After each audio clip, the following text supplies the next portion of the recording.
10 hakbang mo palapit sa kanya, malaya ka na.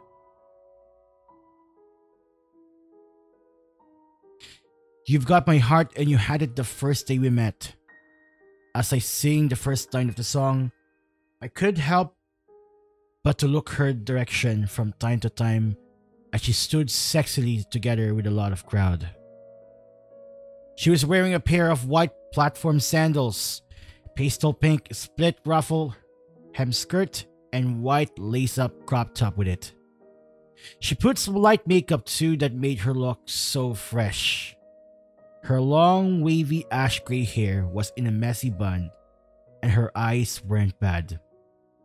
They were big, hazelnut eyes, and she was blessed with a pouted lips and a perfect bow of a mouth.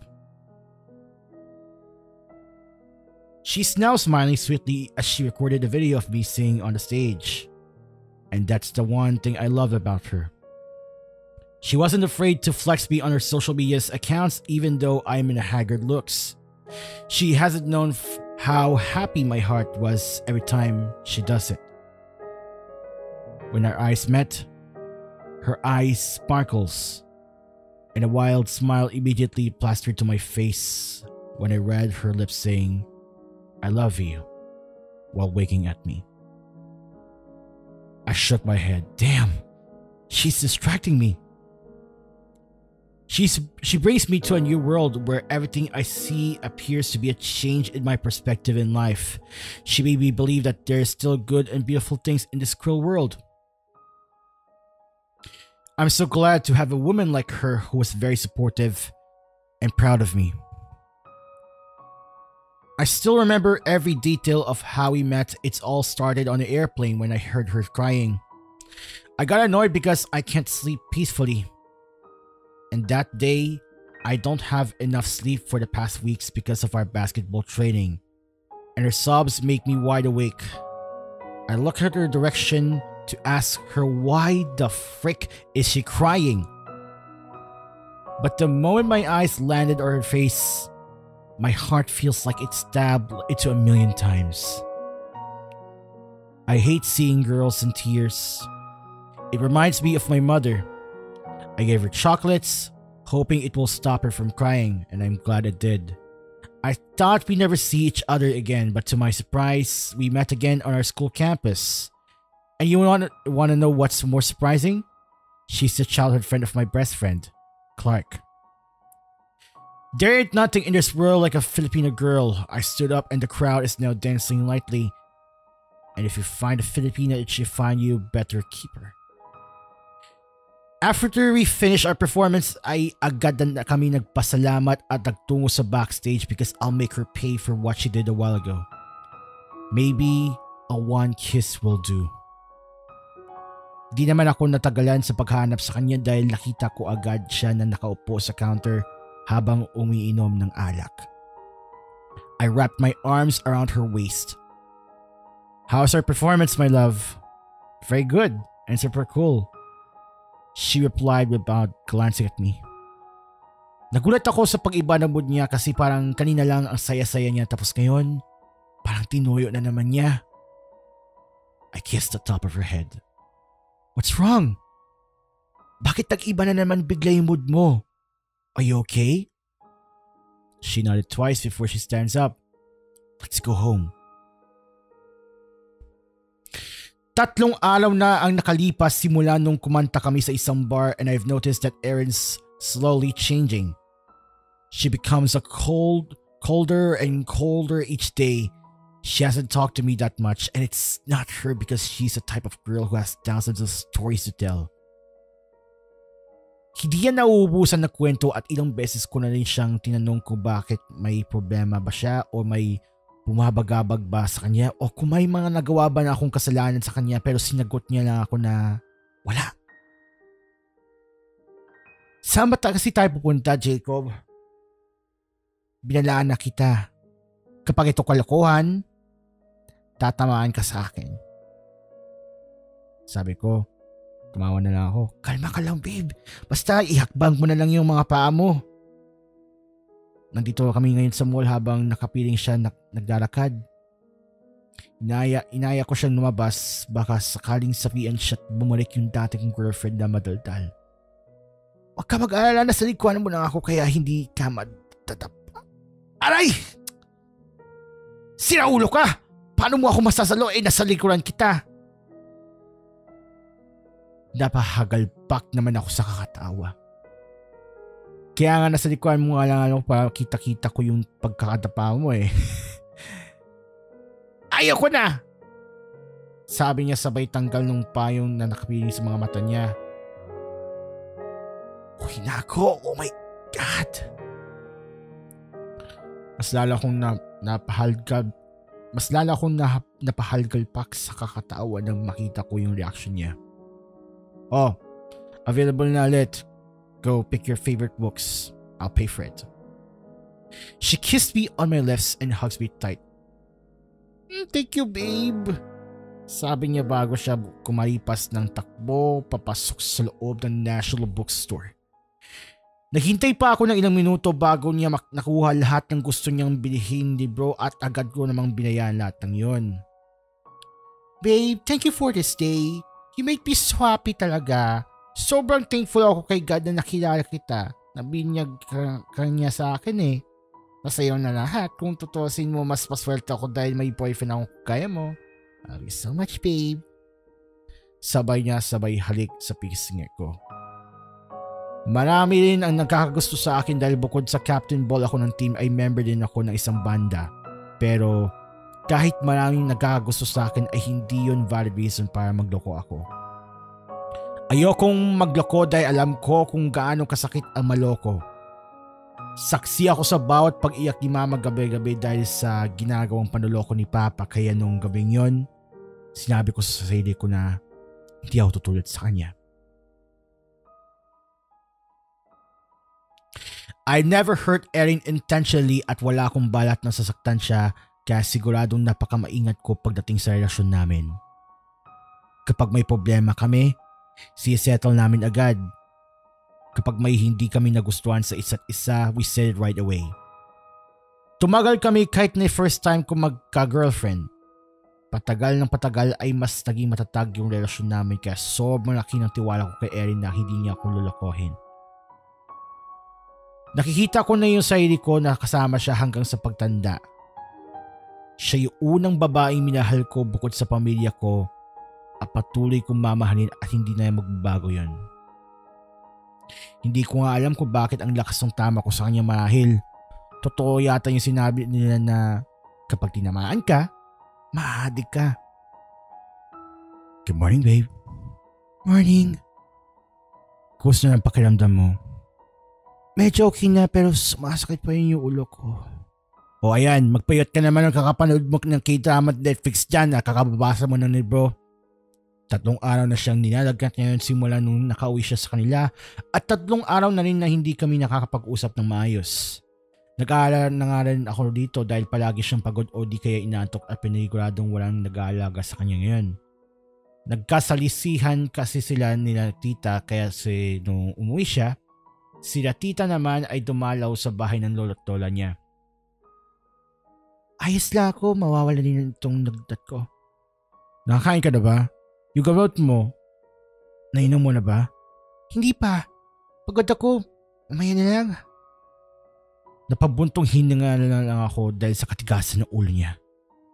O paano ko gagaling yan? Hindi ka kumain sa tamang oras tapos hindi ka pa umiinom ng gamot mo. Mamaya na, promise. Sige na, matutulog na ako. After she ended up her call, I couldn't help to overthink. She's so stubborn these past few days at hindi ko na alam kung anong gagawin ko sa kanya. Parang tumigil siya sa kapuyat niya. Hindi ko naman makukuha yung cellphone niya para mapatulog siya dahil malayo kami sa isa. Tama! Pupuntahan ko siya sa kanila bukas. Mahigit 1 kalahatit oras lang naman yung biyahe mula dito sa probinsya nila lola pupunta sa kanila. Matutulog na sana ako nang biglang nag-vibrate na naman yung cellphone ko. She's calling again. Babe, I miss you. Bungad niya sa akin kaya napangiting naman ako at napawi lahat sa nainis ko sa kanya kanina.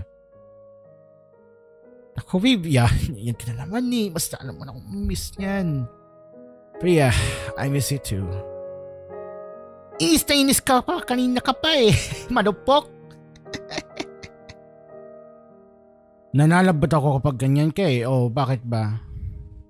Ikaw naisip ko kanina ko na mawala pa. I rolled my eyes. Baliw talaga, no? Kinataan pa naman ako. Natahimik ka na yan? Kinikilig ka naman sa akin, no? Paano nalalabot ba? Patingin? Log into your Facebook account and I'll send it there. Nag-selfie ako at agad na sined sa kanya yung picture kong naka-killer smile habang naka-figure heart.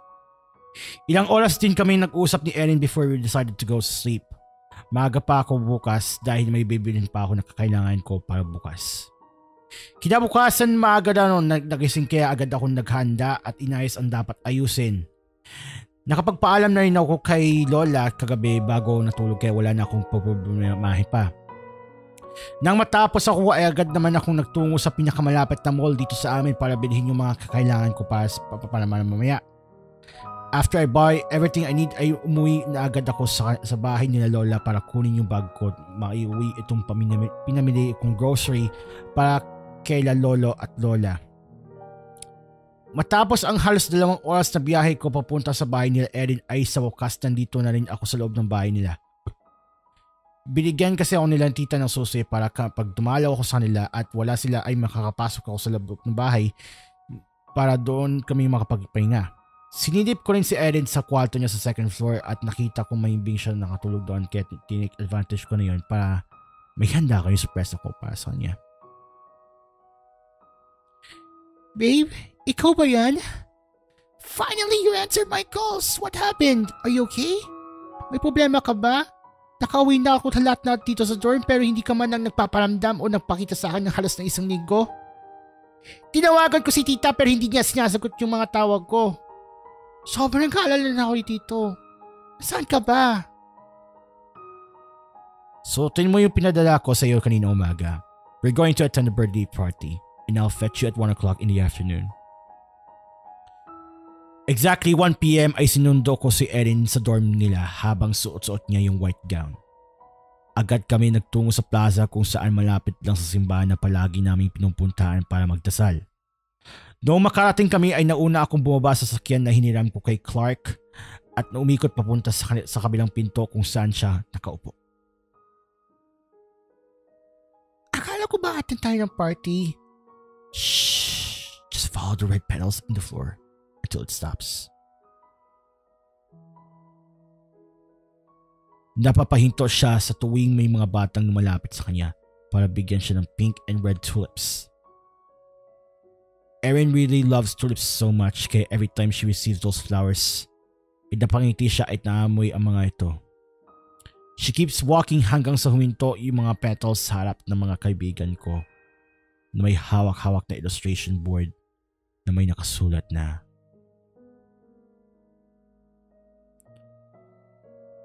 I asked her even I already knew her answer. Will you? Jacob, I can't. I'm so sorry. I already do everything. Please, just say yes and I'll take all the responsibilities. How? I went to your house last week because I got so worried about you. When I finally at your house, I take a look at your room first, and there I saw you sleeping peacefully on your bed. I cook your favorite dishes, yung fried chicken, yung pasta, yung picadillo, lahat ng pan-seared salmon with kale and apple salad. Habang hinihintay ko maluto yung mga niluto kong ulam, ay sinisimulan ko yung mag-decorate na sa sala. Pinalubok ko yung mga balloons. At halos hinihingin pa ako noon dahil mano-mano ko yung ginagawa. Hinihingal na ako that time. Hindi ako nakabili ng pang-pump ng balloons kaya nung choice ako. Na matapos ako sa mga lobo ay kinuha ko na yung isang maliit na mesa at 2 upuan mula sa kusina niyo para dalhin sa sala. Ninagyan ko rin yung mga pulang tela Nagaling pa sa cabinet ng mga kurtina ni Lola para lang magbuka tayong nasa restaurant nung araw na yun. Ikinabit ko rin sa pader yung pinamili ko cards na may nakasulat na happy birthday pero dinagtagan ko lang ng mga letters na nabili ko para kinalabasan happy 2nd anniversary. Pabalik-balik ako sa kusina para i-check ko yung mga niluto ko dahil baka masunog bago ko sinimulang ikabit yung mga umiilaw na lobo sa kilid at sa taas ng pader ng sala nyo. Iba ginalat ko pa sa sahig kasabay ng mga red and white rose petals para malalong romantic eh. After that, I write short poems or short messages on sticky notes tapos ididikit ko rin yung mga yun sa padel na part shape. Sakto naman nung natapos ako dahil naluto na rin yung mga paborito mong ulam na niluto ko. Inihanda ko agad yung mga yun sa mesa kasi kasama ng mga pinamili kong rimputas, chocolate cakes, chips, and wine. When I make sure that everything is fine and well prepared ay yung sarili ko naman inayos ko nun. I wash my face and change my clothes. I even sprayed perfume and when I feel like I'm ready, I immediately grab the bouquet of red and pink tulips and dial the number. Nakailang tawag pa ako sa'yo noon pero hindi mo ako sinasagot yung mga tawag ko kaya I decided to go upstairs. You saw? Yes!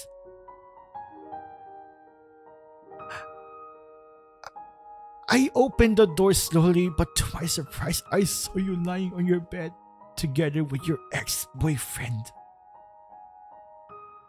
Naked.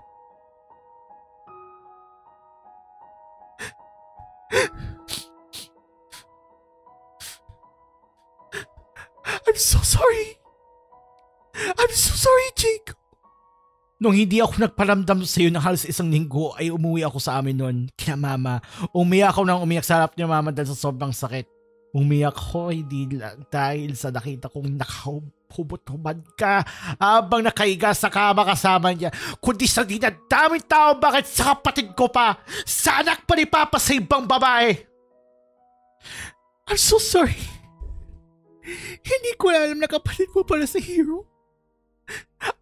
Akala ko kasi mas malayong kamag-anak mo siya. Tinatanong naman kita noon tungkol sa noon, di ba? Nung araw na yan, gustong-gusto kong lapitan kayo at bubukin yung kapatid ko.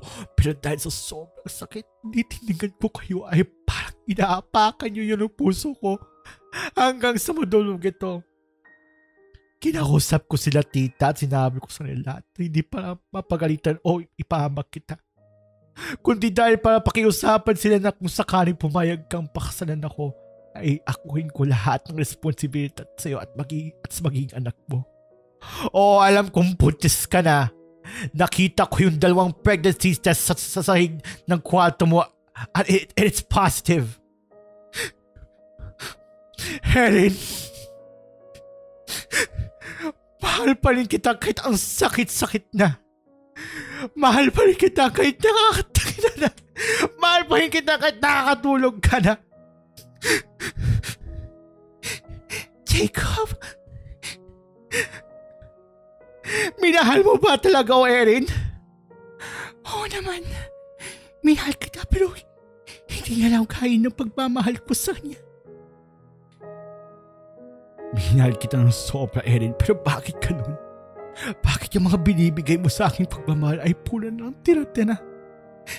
Jacob, I'm really sorry. Binigay ko naman sa'yo lahat. Hindi ko nga mabigyan ng oras ng sarili ko para lang mahalagaan ka ng maayos. Tapos ganito lang? Ano ba kulang sa atin? Ano ba? Sabihin mo naman. Erin, akala ko maaasahan ka.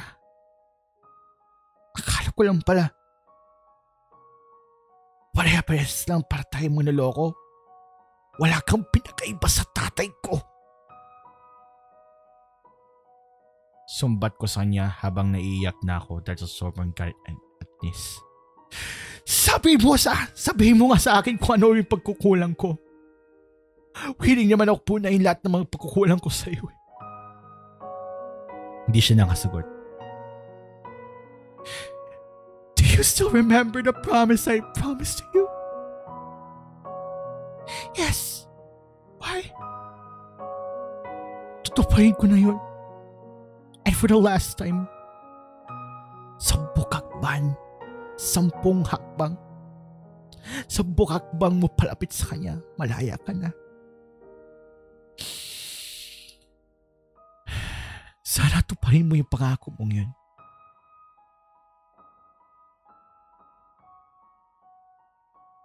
Sininyasan ko yung wedding organizer na buksan na yung pintuan at saka ako na unang naglakad papasok sa loob ng simbahan. At pumesto sa may gilid kung saan naroon yung mga kabanda ko. Sinimulan ko ng kumanta at habang kumakanta ako siya naman dahan-dahang bakbang niya. 1, 2, 3, 4, 5, 6, 7, 8,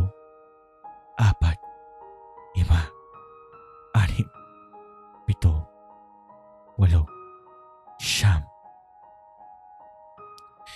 And my tears started to fall down again because for the last time, she's still choosing to broke me. 2 years ago, nangako tayo sa isa't isa na ako yung kakanta sa kasal mo. Basta ako yung lalaking papakasalan mo. Pero ang daya mo. Ang daya mo. You didn't fulfill your promise.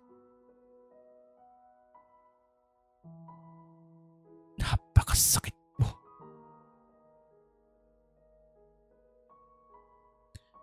Pero sa bagay,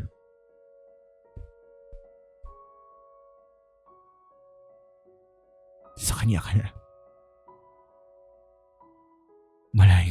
Malayang malaya ka na.